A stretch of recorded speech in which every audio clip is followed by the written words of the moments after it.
क्या आप जानते हैं कि जुए में हारने के बाद द्रौपदी के साथ दुर्योधन ने कैसा दुष्कर्म किया था? क्या द्रौपदी कर्ण से प्रेम करती थी? क्या युधिष्ठिर ने द्रौपदी और कर्ण को एक साथ शयन कक्ष में देख लिया था? क्या इस वजह से श्री कृष्ण ने कर्ण को छल कपट से मरवा दिया? दोस्तों, महाभारत में रहस्यों की कोई कमी नहीं है। महाभारत का ऐसा ही एक रहस्य है द्रौपदी और कर्ण की अनसुनी प्रेम कहानी, जिसे देखकर आपकी आंखें यकीन नहीं कर पाएगी। जुए में हारने के बाद पांडवों को 12 वर्ष के लिए वनवास में जाना पड़ा था।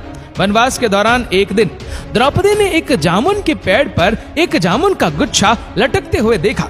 द्रौपदी ने उस गुच्छे को पेड़ से तोड़ लिया। इस बारे में जब भगवान श्री कृष्ण को पता चला, तब वो तुरंत द्रौपदी के पास आए। उन्होंने द्रौपदी से कहा, इस फल को खाकर एक साधु अपना 12 वर्ष का उपवास तोड़ने वाले थे। अगर उस साधु को इसका पता चलेगा तो वो पांडवों को भयानक श्राप दे देंगे। ये सुनकर पांडव बहुत भयभीत हो गए। उन्होंने श्री कृष्ण से सहायता मांगी। तब भगवान श्री कृष्ण ने पांडवों से कहा, पांडवों को पेड़ के नीचे आकर अपने सारे राज बताने होंगे। तब वो फल धीरे धीरे ऊपर की ओर जाकर पेड़ में फिर से लग जाएगा और ऐसे ही पांडव उस साधु के श्राप से बच जाएंगे। भगवान श्री कृष्ण की बात सुनकर सबसे पहले युधिष्ठिर पेड़ के नीचे आए और उन्होंने कहा, पांडवों के साथ जो भी हुआ है उसके लिए द्रौपदी जिम्मेदार है। युधिष्ठिर के ये कहते ही जामुन का गुच्छा 2 फीट ऊपर उठ गया। इसके बाद भीम ने पैर के नीचे आकर कहा कि वो धृतराष्ट्र के सारे पुत्र को मार डालेंगे। ये कहते ही जामुन का गुच्छा और ऊपर आ गया। अब अर्जुन की बारी आई। अर्जुन ने कहा, जब तक वह कर्ण का वध नहीं करेंगे तब तक उनका उद्देश्य पूर्ण नहीं होगा। कर्ण को मारने के लिए अगर छल भी करना पड़ेगा तब भी वो पीछे नहीं हटेंगे।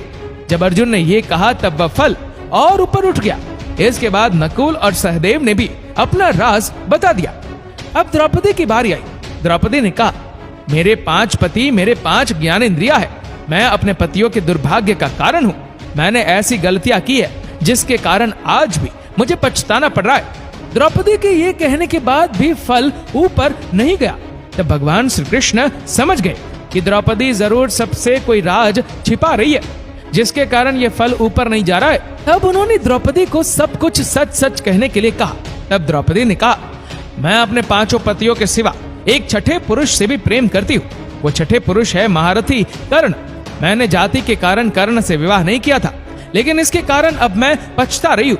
अगर मैं कर्ण से विवाह करती तो मुझे इतना कष्ट नहीं सहना पड़ता। द्रौपदी के ये कहते ही वो फल पेड़ पर लग गया। द्रौपदी के इस राज को जानकर सभी पांडव बहुत चौंक गए थे। दोस्तों, मूल महाभारत में कहीं भी इस कहानी का वर्णन नहीं है, लेकिन महाभारत के अलग अलग संस्करण भारतवर्ष में मौजूद है। इनमें से एक है भील महाभारत और भील महाभारत में ही इस कहानी का उल्लेख है। मूल महाभारत में कहीं भी द्रौपदी और कर्ण में प्रेम की बातें नहीं है। दोनों ही एक दूसरे से बहुत घृणा करती थी, लेकिन मूल महाभारत के अनुसार अगर कर्ण चाहते तो वो द्रौपदी से विवाह कर सकते थे। ज्यादातर लोगों को मालूम है कि स्वयंवर में द्रौपदी ने कर्ण को सूत पुत्र कहकर ठुकरा दिया था, लेकिन क्या आप जानते हैं एक बार कर्ण ने भी द्रौपदी को ठुकरा दिया था।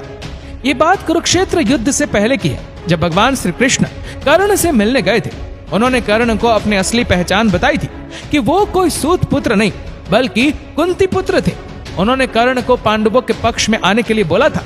इसके बदले वो ही हस्तिनापुर के सम्राट बनते। पांडवों के बड़े भाई होने के कारण तब द्रौपदी भी कर्ण से विवाह करती, लेकिन कर्ण ने भगवान श्री कृष्ण के इस प्रस्ताव को ठुकरा दिया था, क्योंकि वह अपने मित्र दुर्योधन से विश्वासघात करना नहीं चाहता था। द्रौपदी महाभारत काल की सबसे सुंदर स्त्री थी जिसे सब पाना चाहते थे, लेकिन कर्ण ने द्रौपदी को भी ठुकरा दिया था, क्योंकि उन्होंने पहले ही सूत कुल की स्त्री से विवाह कर लिया था और वो अपने पत्नी से बहुत प्रेम करते थे। दोस्तों, आपको क्या लगता है, क्या सच में द्रौपदी और कर्ण के बीच कोई प्रेम संबंध था? कमेंट करके जरूर बताएं। और वीडियो पसंद आई हो तो इस वीडियो को लाइक करेगा, शेयर करेगा ज्यादा से ज्यादा लोगों तक। और ऐसे ही और भी स्पिरिचुअल वीडियोस के लिए सब्सक्राइब करें हमारे यूट्यूब चैनल को और फेसबुक पर फॉलो करें हमारे पेज को। धन्यवाद।